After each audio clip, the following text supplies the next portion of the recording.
আজকে আমি বানাতে চলেছি হচ্ছে কাঠি আইসক্রিমটা। ১ম এই আমি ১ জাম দুধ, চকলেট মিক্স করে চলে আসলাম। এর মধ্যে কিন্তু চিনি, নুন, পরিমাণ মতন অনেক কিছু ছিল।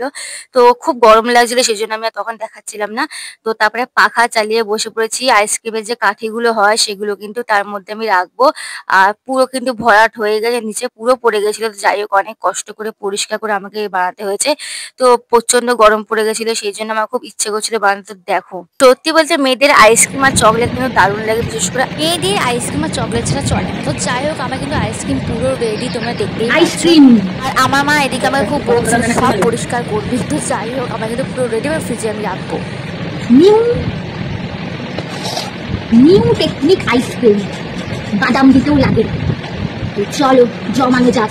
বাই গাইস, আইসক্রিম কিন্তু জমাট বেড়ে গেছে, দেখতেই পাচ্ছ কত সুন্দর বেরিয়েছে। এটা মালাই আইসক্রিম, খেতে কিন্তু দারুণ লাগছিল, আমার মুখ দেখে তোমরা বুঝতেই পারছো। আর দেখো, একটা কমেন্ট করে